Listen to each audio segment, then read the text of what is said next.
പ്രിയമുള്ളവരെ, സ്ത്രീകളും അവരുടെ ആരോഗ്യവും സംബന്ധിച്ച് എനിക്ക് തോന്നിയിട്ടുള്ള ഒന്ന് രണ്ട് കാര്യങ്ങൾ ഒന്ന് പറയാൻ ആഗ്രഹിക്കുന്നു. ഇന്നലെ ഒരു വീഡിയോ കാണാനായിട്ട് വന്നു. ഒരു സ്ത്രീ അവർ പ്രഗ്നൻ്റ് ആയിരുന്നപ്പോൾ പുറത്തെവിടെയോ പോയി ഒരു ഫോട്ടോഷൂട്ട് നടത്തി. അത് ഒരു യൂട്യൂബിൽ ഒരു വീഡിയോ ആയിട്ട് അപ്ലോഡ് ചെയ്യുകയുണ്ടായി. അതിന് താഴെ വന്ന അതിനീചമായ കമൻറ്റുകൾ, അതിൽ ഒരെണ്ണം എനിക്ക് ശ്രദ്ധയിൽപ്പെട്ടത് എന്താണെന്ന് വെച്ച് കഴിഞ്ഞാൽ, അദ്ദേഹത്തിൻ്റെ ആ കമൻ്റ് ഇട്ട ആളുടെ പ്രൊഫൈൽ ഐ ഡി ചെക്ക് ചെയ്തപ്പോൾ അതൊരു പുരുഷനാണെന്ന് മനസ്സിലായി. ഒരു മുസൽമാനാണ്. അപ്പം ഒരു ജാതിയെ ഞാൻ അടച്ചാക്ഷേപിക്കുകയോ അധിക്ഷേപിക്കുകയോ ഒന്നുമല്ല.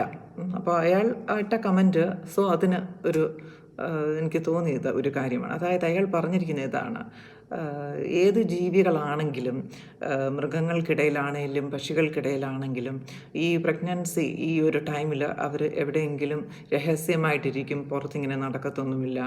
എല്ലാം വളരെ ആരും കാണാതെയൊക്കെ ആയിരിക്കും കാര്യങ്ങൾ.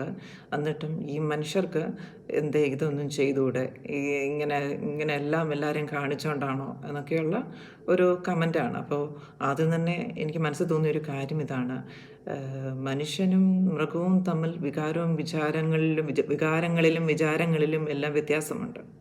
അതുതന്നെയാണ് മനുഷ്യനും മൃഗവും തമ്മിലുള്ള ഏറ്റവും വലിയ വ്യത്യാസം, അല്ലേ? അല്ലാതെ ഒരു മനുഷ്യൻ ഒരു മൃഗത്തെ പോലെ ആവാൻ പറ്റില്ല. അപ്പോൾ പണ്ടത്തെ കാലത്ത് ഒക്കെ ആൾക്കാർ അടച്ചിട്ട മുറികളിലൊക്കെ ഇതുപോലുള്ള സ്ത്രീകൾ ഒതുങ്ങപ്പെടുമായിരുന്നു. പക്ഷേ ഇനിയുള്ള ജനറേഷൻ അങ്ങനെ ഇരിക്കും എന്ന് വിചാരിക്കേണ്ട. പിന്നെ നിങ്ങളുടെയൊക്കെ കുടുംബങ്ങളിൽ അങ്ങനെയുള്ള സ്ത്രീകൾ അങ്ങനെ ഇപ്പോഴും അടിമകളെ പോലെ ഉണ്ടെങ്കിൽ അവരിരിക്കട്ടെ. പക്ഷേ എല്ലാവരും അങ്ങനെ ആകണമെന്ന് വാശി പിടിക്കരുത്.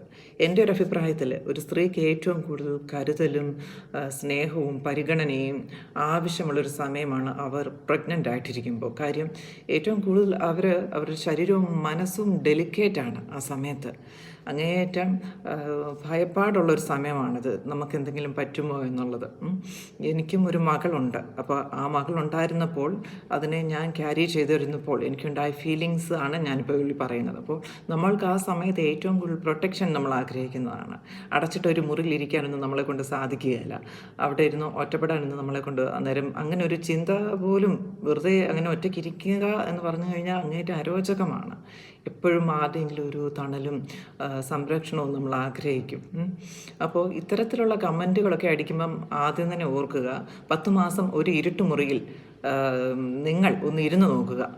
ആരെയും കാണാതെ, ആരോടും സംസാരിക്കാൻ പറ്റാതെ, ആരോടും സംസാരിക്കാതെ ഒരു മുറിയിൽ ഒറ്റയ്ക്ക് ഒരു ഇരുട്ടുമുറിയിൽ ഒളിച്ചങ്ങ് താമസിച്ച് നോക്കുക. ആ അനുഭവം എന്താണെന്ന് തിരിച്ചറിയാൻ പറ്റും. എന്നിട്ട് നിങ്ങൾ ഇത്തരത്തിലുള്ള കമൻറ്റുകൾ ഇടുക എന്നുള്ളതായിരിക്കും നല്ലത്.